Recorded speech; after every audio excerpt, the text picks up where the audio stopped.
don't start all those nerdy lean tools and stuff, but just listen to their problems and just ask, okay, why is this happening? And why are you doing this? And just work together with the people on the floor, as we call it, on the Gamba. Just work together with them. Today, I'm so excited to introduce Ben van Asselt to the lean world. Ben, who's from the Netherlands, works with clients dealing with mental and intellectual disabilities. Now, Ben has a psychology background, which afforded him the opportunity to truly leverage the people side of lean from the very beginning. Now, this episode really inspired me, and I hope you'll listen to the very end, since Ben truly opens his heart to us all. Now, show notes for this episode, which will include links to everything we discuss, can be found over at gembapodcast.com. Just look for episode 276. You can also check out Gemba Academy's Lean and Six Sigma Learning Library. And for those interested, we also offer formal Lean and Six Sigma certification at the Green Belt, Black Belt, and Master Black Belt levels. Simply go to gembaacademy.com to learn more. Okay, enough from me. Let's get to the show. Ben, welcome to the show. How's it going? Hi, Ron. Thanks. It's very good with me here in Holland. Thanks. Yeah, Holland. So, I guess we, yesterday I sent you an email. I was like, I couldn't find an email of what we were talking. And then I remembered, it was over LinkedIn. Yeah. So, I think we got introduced over LinkedIn and you have a very powerful story that I'm really excited to get out here to the listeners. So first of all, thank you for coming on. Ben, I know you're a regular listener to the podcast, and you know how we like to begin all of our shows with our guest sharing a quote. So do you have one? Yeah. Well, I was thinking a lot about it, especially after our LinkedIn contact. I knew that you would ask me about the quote, so I was like, oh my God, I need one quote. And let me give you two, and I start with the most important one. The first one is, and I think really it's best suited for this occasion we have now in our conversation. The quote is, just do it. Yeah. For me, it was like I was listening to your podcast for almost a year now, and I do this while I'm running. So that means that 2 or 3 times a week, you and your guests are teaching and learning me about Lean and Six Sigma and stuff. Mm-hmm. And while I was listening, I was thinking, wow, that would be awesome if I was on one of those podcasts, and I was thinking a second after that, well, Mr. Benny, then start with expanding your network on LinkedIn and let's start with Mr. Ron Pereira himself. And the rest is history. And actually, to be honest, it's the same with my Lean journey. I didn't know what Lean was 3 years ago, and I just hopped on the train and I just did it. Yeah. Oh, that's wonderful. People, we joke within the community sometimes when we're teaching people about 5S, and they say, well, which is the hardest S? And I always say, start. You're right. To start. Yeah. And don't be anxious about that it is going wrong, because it will go wrong. Yeah. But just do it and learn and experiment. I mean, for me, that works very good. For sure. Beautiful. Yeah. All right. Well, Ben, tell us a little bit before we get into talking about your organization. Tell us about you. Tell us about your background, Ben, and then and how you first got introduced to all this continuous improvement stuff that we talk about these days. Yeah, well, my name is Ben van Asselt. I will do it for you in Dutch. Okay.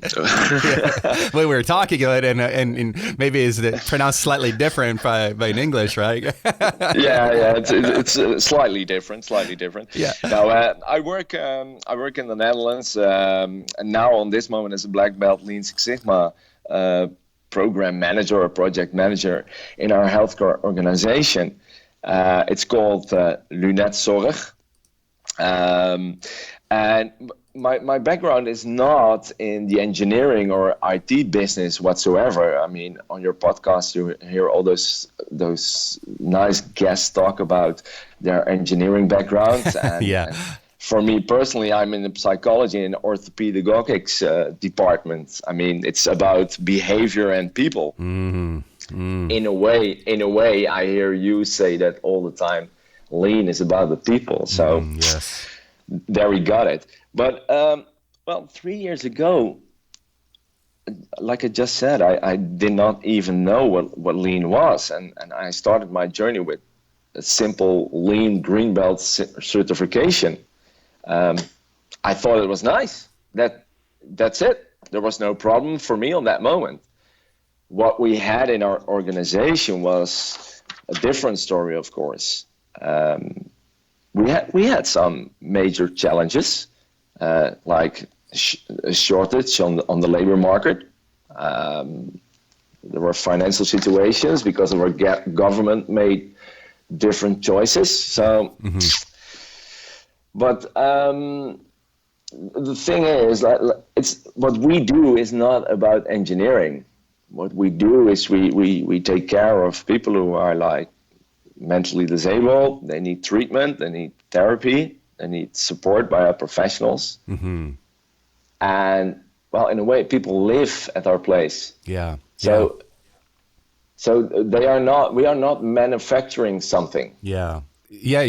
So it's really interesting, coming into the Lean and Six Sigma kind of movement with a psychology background. And boy, I think I'm jealous in a way of you, because I'm fascinated with psychology, with human behavior, and just what makes our brains work. Yeah, my wife and I just rewatched the movie A Beautiful Mind, with was it Russell Crowe, and talking about his schizophrenia and just how fascinating our brains are, right? And complex our brains are. And so, boy, I think you have a big advantage, I would even say, Ben, versus us engineers running around with our spreadsheets and, stopwatches, you know what I mean?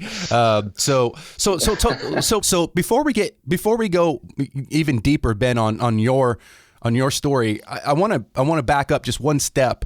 I want to know a little bit more about your organization. You mentioned you care for people with mental disabilities or something like this, but tell us more about it. Like, what type of people are in there?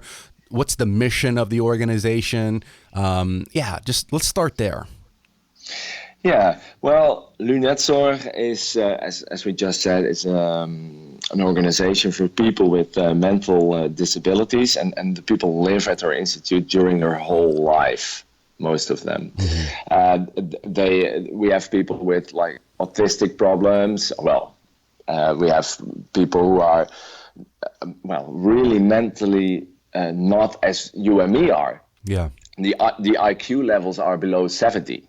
So in that way, if you know a little bit about IQ levels for us, and I will say this, like normal people, we have 110, something like that. That's the norm.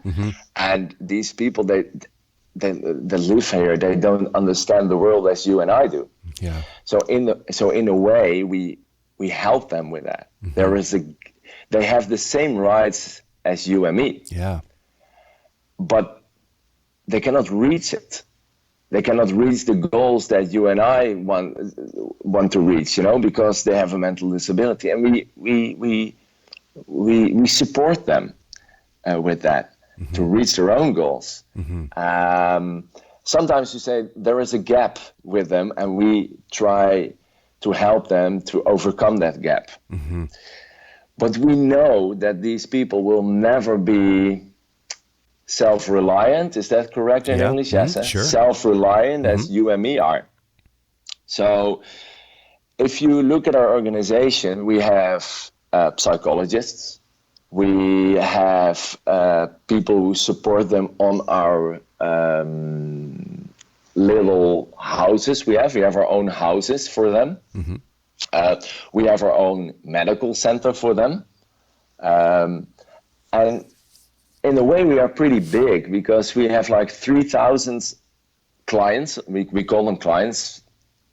Actually, that's a pretty nice story in a way that a lot of time you hear in healthcare organizations, you hear like patients. Yeah. Like, but in a way that's funny because at Lunet Zorg, at our company, we call them clients.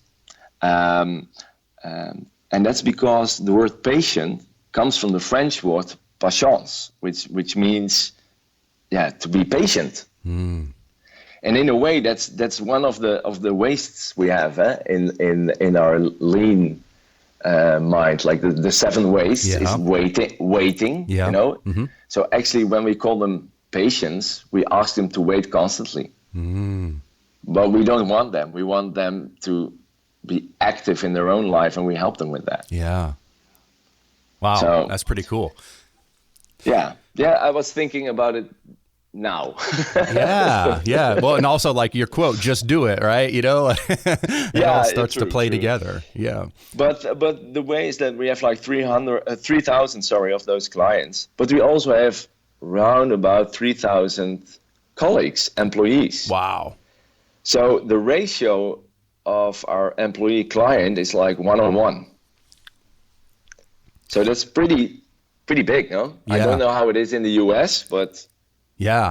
Well, yeah, I don't think it's like that. I don't know for sure. I don't have the facts. But so what is your role there at the company, Ben? I mean, I know you're Lean and Six Sigma, but is this your full-time job then, kind of continuous improvement, or are you doing other things as well? Well, now in this moment, it is. Because I started here as a normal advisor. And when the Lean came up, there was a new HR director 3 years ago, and he came from Philips. Oh, yeah. And he said, well, we had something, in Philips, and it's called Lean. Yeah. And it works pretty well. Maybe it also works for Lunet Zorg, my company. So all the advisors were trained as a green belt. Lean green belt. The Lean green belt course we got. It was, of course, from an external party, but all the advices we never knew what Lean was. Yeah. But what we do is we advise about financial stuff, or we advise about methods for treatment, or we advise about new policies we have from the government, etc., etc. So now we could focus, because of the training we had of Lean, we could focus on the continuous improvement. Because there was not a lot of continuous improvement. A lot of times we spoke about continuous improvement, but in a way what we did was we did the Deming circle, the PDCA. And when we reached the last letter, the A, it was not act, it was abandon. Okay. So in a way, Lean helped us with that. Okay, now you have a problem, we try to continuously improve it. And after that, you're not finished. Yeah. Just go on and go on. Yeah. You just begin. Yeah, it's just the beginning. Yeah, exactly. So, so you all went through some green belt training, and you got learned some basics of Lean and Six Sigma. What did you do with that information in those early days? Can you give us an example nothing confidential, obviously, but maybe just an example of a problem or a situation that you were facing with, and maybe one of the early wins that you achieved with Lean. Can you remember? Yeah, of course. For me personally, to get my certification, I needed to do some projects, of course. Yeah. I think it's everywhere the same. Yep.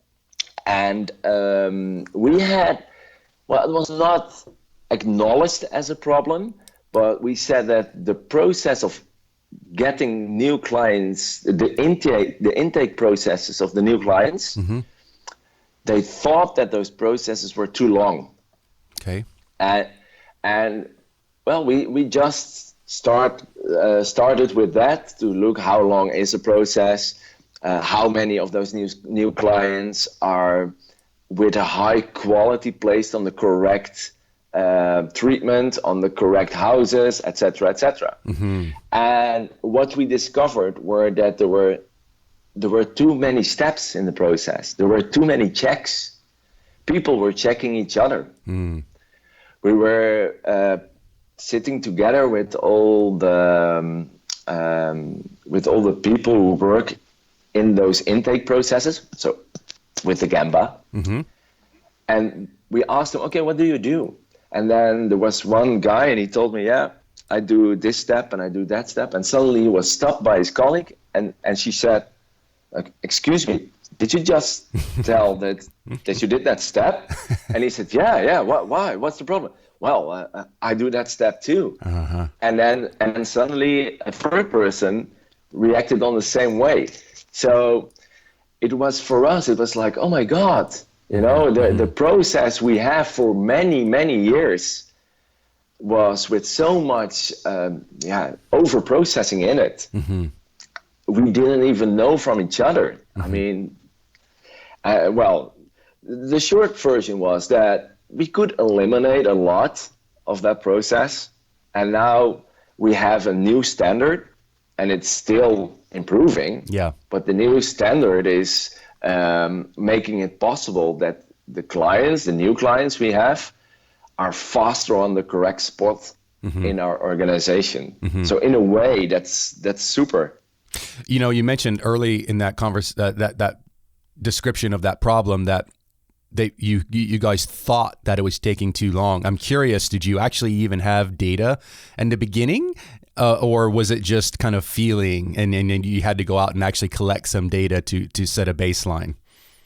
Well, it was mind-blowing.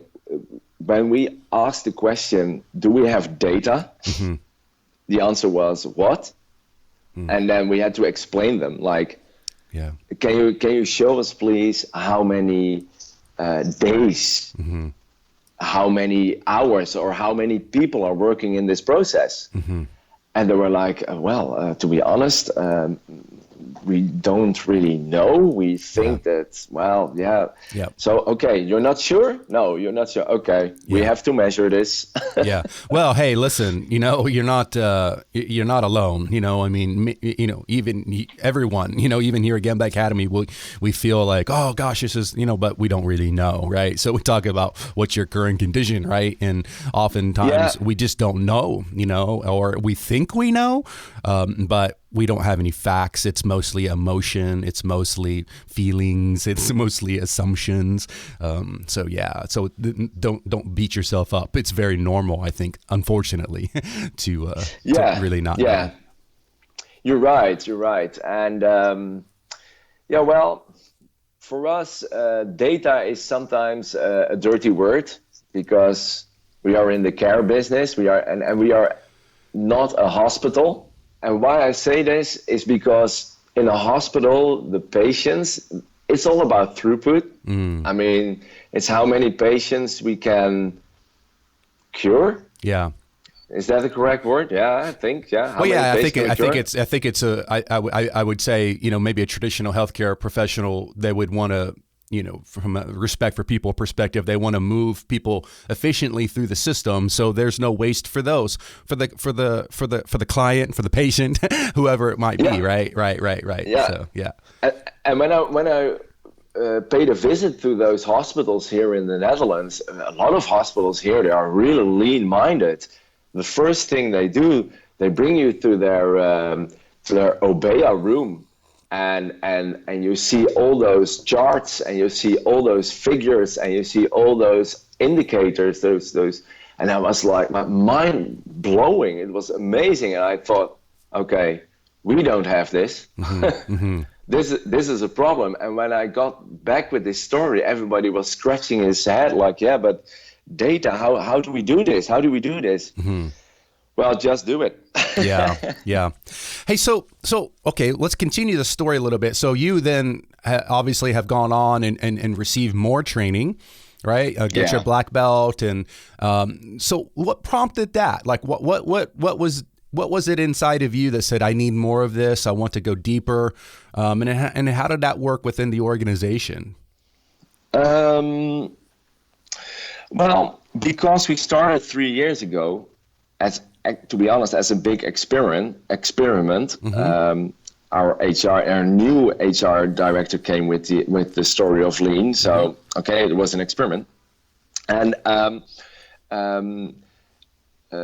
after doing the green belt certification with a lot of colleagues of mine, 20 plus people, we did little improvements, like the one I just explained to you, improvements of procedures, processes, how different policy documents came together, and we saw that it worked.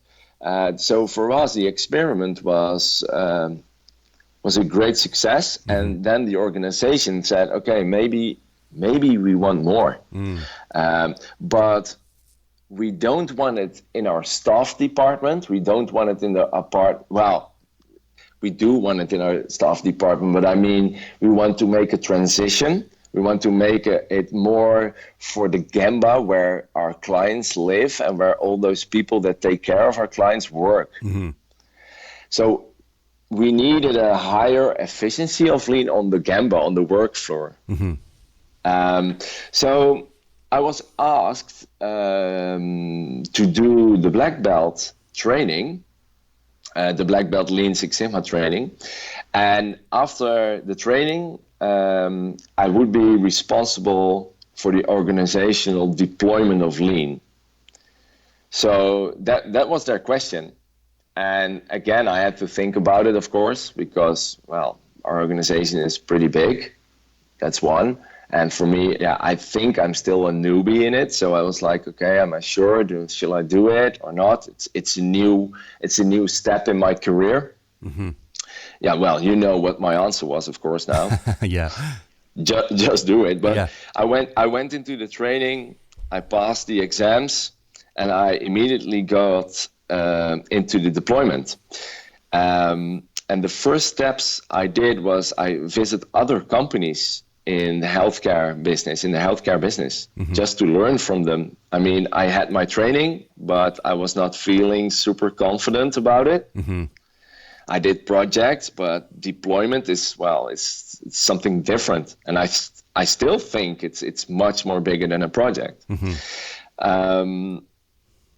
So I went to all the hospitals, but I also went to some of the healthcare organizations as we are.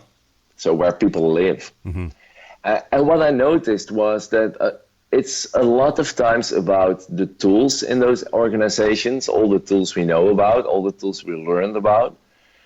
But what I didn't saw was that there was like a mindset, like a cultural change going on because of lean. And that's how I really got inspired by the kata. So I thought, okay, I know that I need tools. I know that I have to explain lean together with the tools, but my goal is to give them another mindset. So a mindset of lean that they could continuously improve, but do it as a team together. And not all the time with me as one of those lean experts. Gurus. Experts, exactly, experts. So, and that's what I'm doing now, in a way that I am teaching the yellow belt classes in our organization. Next to that, I ask everybody who's doing the yellow belt classes, okay, can you just improve a little thing on your own Gemba?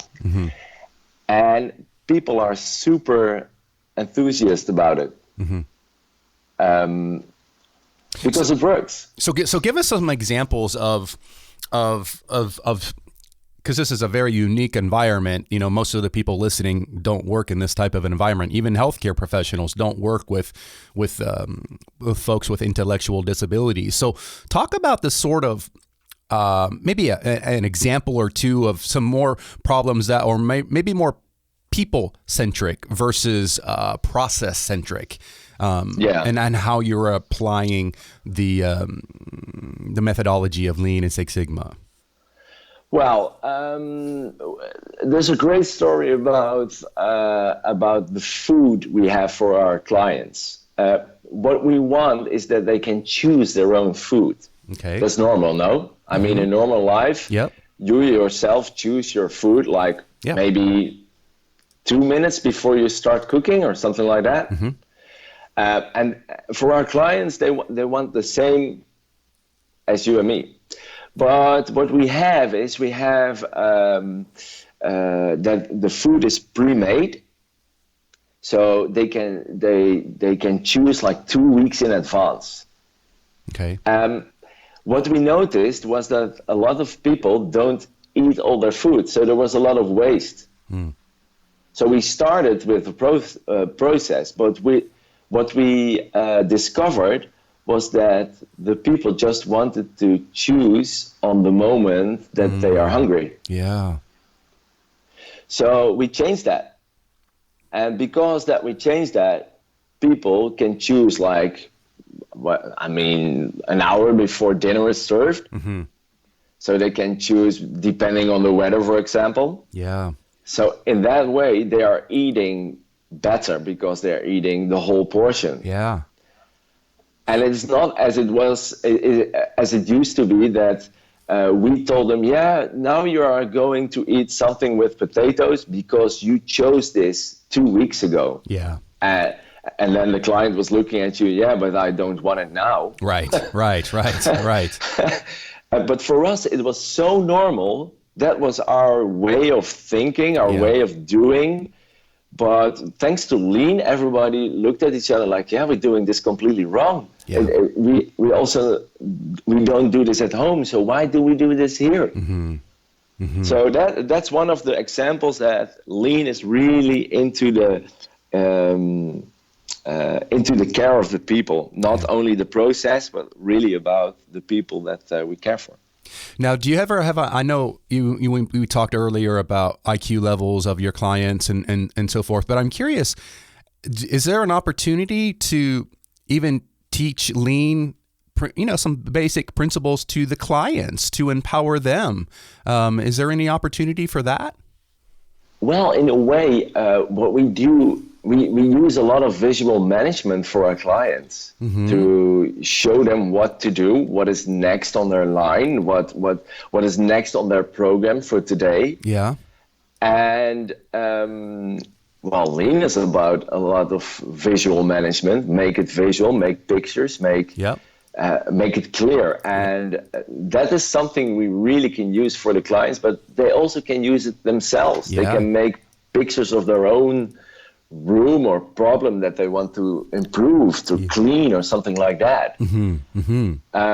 And what I'm trying now is maybe the improvement kata also works for them. Yeah.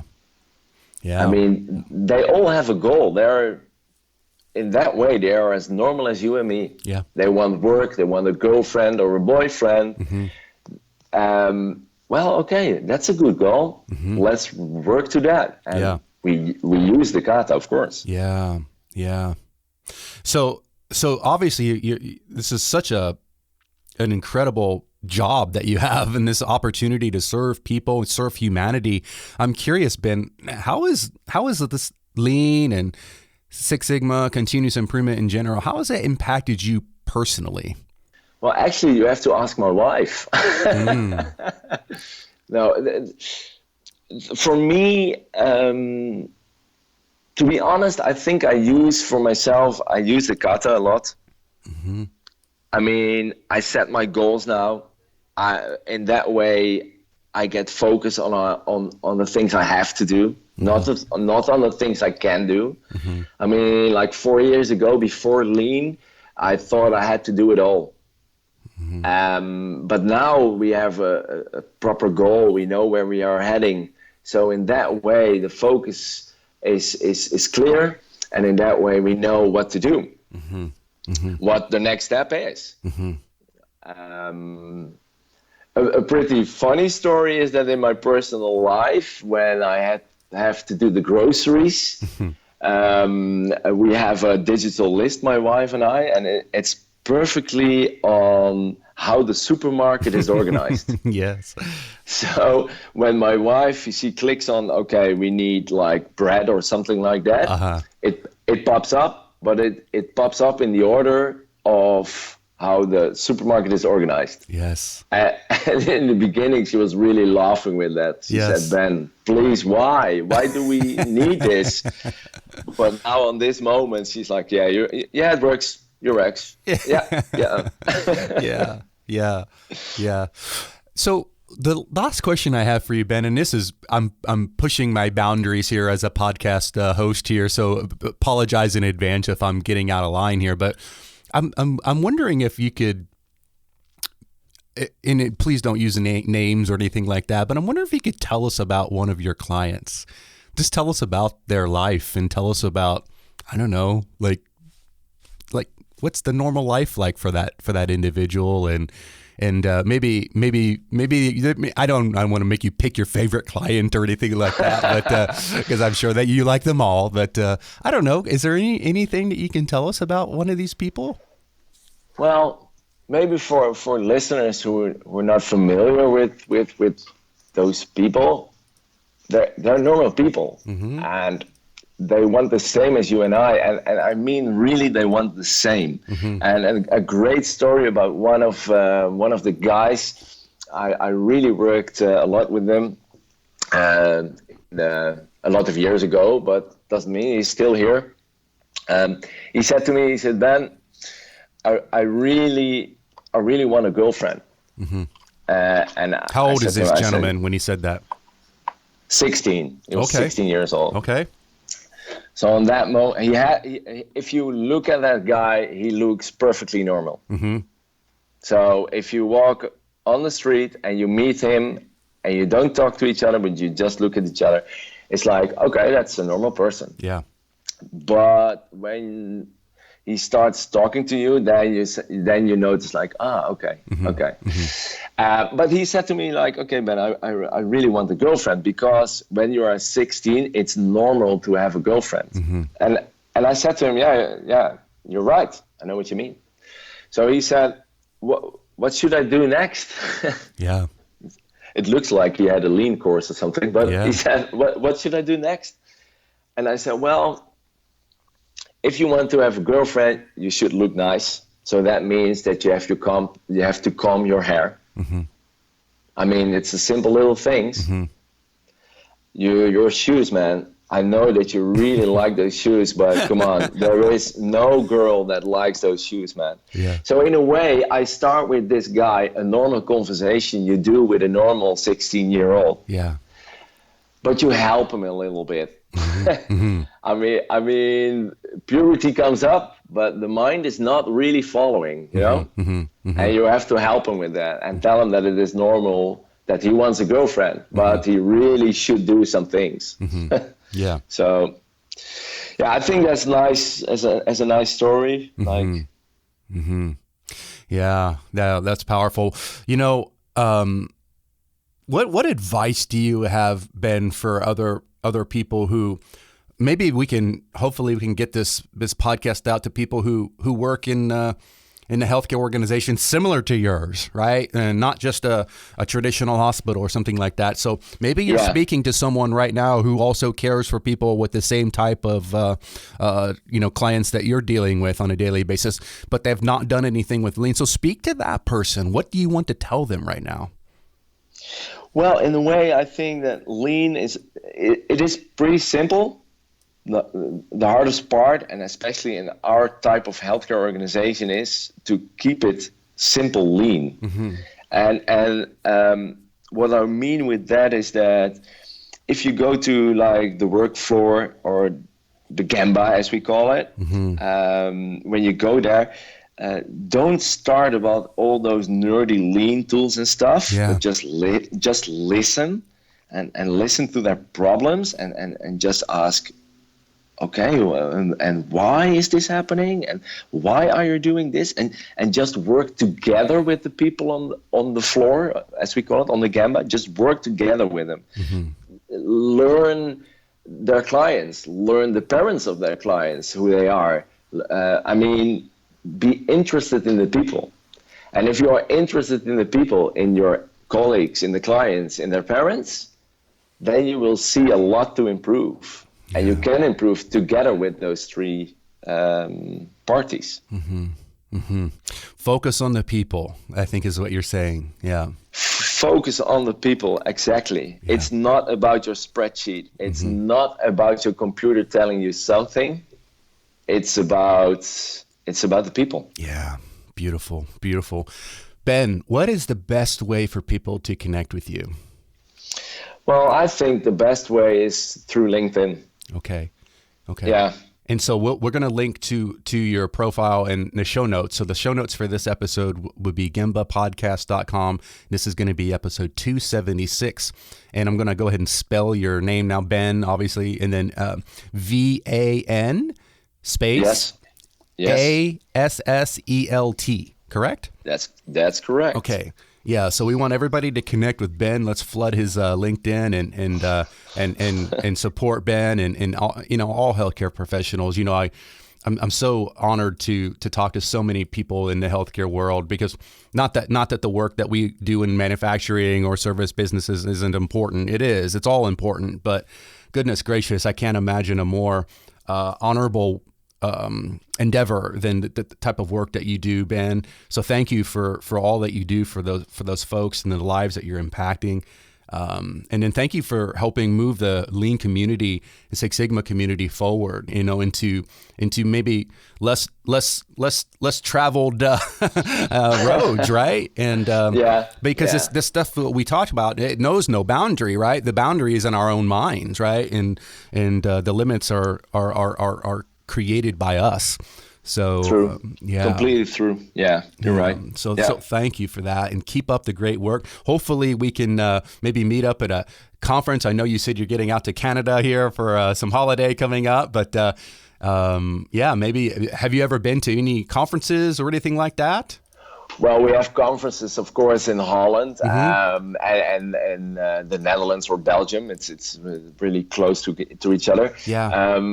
But it's not as big as you guys have in the US, or I think in Canada. When I hear you talk about all those big conferences in your podcast, for me, it's like, wow, that would be cool if I got the opportunity to go there, Yeah. Well, if you can, let's do it. But maybe next time I'm in the Netherlands, I'm definitely going to look you up. We'll go have some nice Dutch beer or something like that, And well, try the Belgian beers. I think. Oh, Belgian beer? Okay. Okay. Yeah. Okay. I'll try any of it. When in Rome, right? Yeah. No, but if you're here in the how do you say that, in the vicinity, if you are here in the Netherlands or in Belgium or something like that, just shoot out a message, and maybe we can arrange something. Or that'd be great. That would be nice. Great. Super. All right. Well, thanks again, Ben. Keep up the great work, and we'll hopefully we'll connect again and talk down the road. All right, Ron. Well, thank you for the opportunity, and I also hope that we meet again soon. Okay. Take care. Take care. Bye-bye.